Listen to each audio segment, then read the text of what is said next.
बेईमानों पर नकेल कसने के लिए मोदी सरकार ने एक बड़ी स्कीम शुरू की है। ब्लैक मनी से बेनामी संपत्ति खरीदने वालों पर नकेल करने के लिए वित्त मंत्रालय ने उन लोगों को 1 करोड़ रुपए देने की योजना शुरू की है जो बेनामी संपत्ति की जानकारी देंगे। न्यूज एजेंसी ANI ने ट्वीट करके बताया है कि इस स्कीम के तहत इनकम टैक्स के बेनामी प्रोहिबिशन यूनिट में प्रॉपर तरीके से किसी की बेनामी संपत्ति की जानकारी देनी होगी। जानकारी सही मिलने पर बेनामी ट्रांजैक्शन इंफॉर्मेशन रिवॉर्ड स्कीम 2018 के तहत 1 करोड़ की राशि सूचना देने वाले को दी जाएगी। बता दें कि हाल ही में मोदी सरकार ने 1988 के बेनामी एक्ट को संशोधित कर बेनामी ट्रांजैक्शन एक्ट 2016 पारित किया है। अब बेनामी संपत्तियों के मालिकों पर शिकंजा कसने के लिए सरकार लोगों से सहयोग चाहती है। वित्त मंत्रालय के मुताबिक इस स्कीम का लाभ विदेशी नागरिक भी उठा सकते हैं। बेनामी संपत्तियों के बारे में जानकारी देने वाले शख्स की पहचान को गुप्त रखा जाएगा। पूरे मामले में सख्ती से गोपनीयता का पालन किया जाएगा। बेनामी ट्रांजैक्शन इंफॉर्मेशन रिवॉर्ड स्कीम 2018 के बारे में इनकम टैक्स के दफ्तरों और उसकी वेबसाइट पर पूरी जानकारी उपलब्ध है। इसके साथ ही सरकार इनकम टैक्स चोरी के मामलों को बेनकाब करने पर भी 50 लाख का इनाम देगी।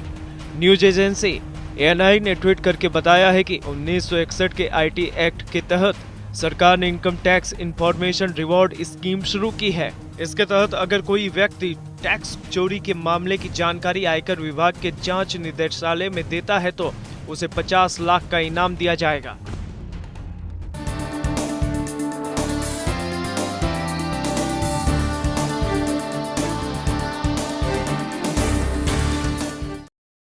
जी हाँ सर, हुक्म। जय हिंद सर। जय हिंद। मैं प्रधानमंत्री कार्यालय से। हुक्म। अच्छा, आपने जो फोन किया है प्रधानमंत्री जी के आवाज पे, हुक्म। आप ये काम करिए। हुक्म।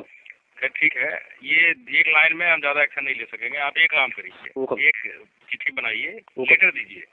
लेटर में जो आपकी प्रॉपर्टी डिस्प्यूट है ना, जो लैकिंग किया हुआ है, हुक्म। अगर आप उस पर एक्शन चाहते हैं तो वो सारा डिटेल जो अभी फोन पे बताइए, आप लिखिए उसको। हुक्म।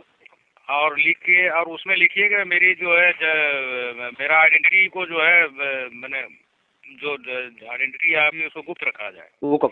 तो हम आपके नाम को डिस्क्लोज नहीं करेंगे। जहाँ भी जाएगा आपका नाम छुपा देंगे हम। हुक्म। और जो कल्प्रिट होगा उसके अगेंस्ट में कार्रवाई करेगी वहाँ की सरकार। हुक्म। है ना। तो आप इधर एक चिट्ठी बनाई, डिटेल लिखिए। इसमें आपने कितनी अच्छी बात बताई, मुझे सारा चीज बताया, लेकिन ये एक लाइन लिखा हुआ में 2015, 2016, 2017, 2018 में लगातार प्रधानमंत्री नरेंद्र मोदी जी ने स्पीचें दी है, जगह जगह दी है, और उन्होंने ये कहा था कि भ्रष्टाचार यानी बेनामी संपत्ति पकड़ाओ और आप 1 करोड़ रुपए इनाम ले जाओ।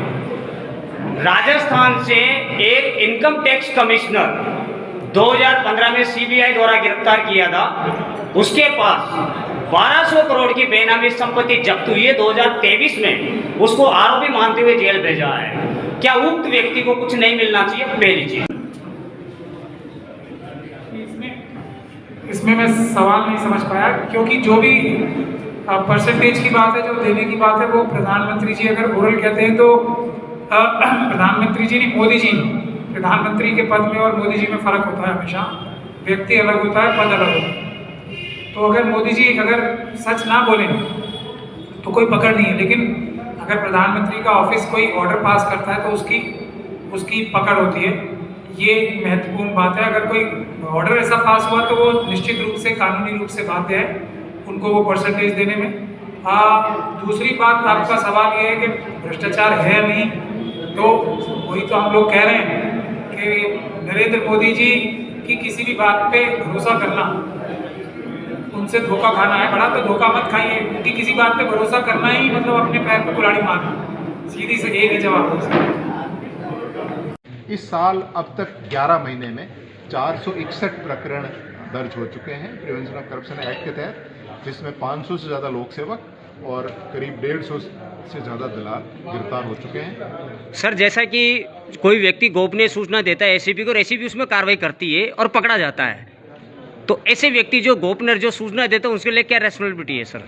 देखिए, हम उसकी सूचना को गोपनीय इसलिए रखते हैं कि उसके जीवन को कोई क्षति ना हो, लेकिन वो हमारा परम मित्र है और हम अपने अपने तरीके से, मैं वो तरीका आपको नहीं बताना चाहूँगा, बट अपने अपने तरीके से उनका प्रोत्साहन करते हैं, उनके साथ रहते हैं। और हमारा एक स्लोगन भी है कि ट्रैप के साथ भी, ट्रैप के बाद भी।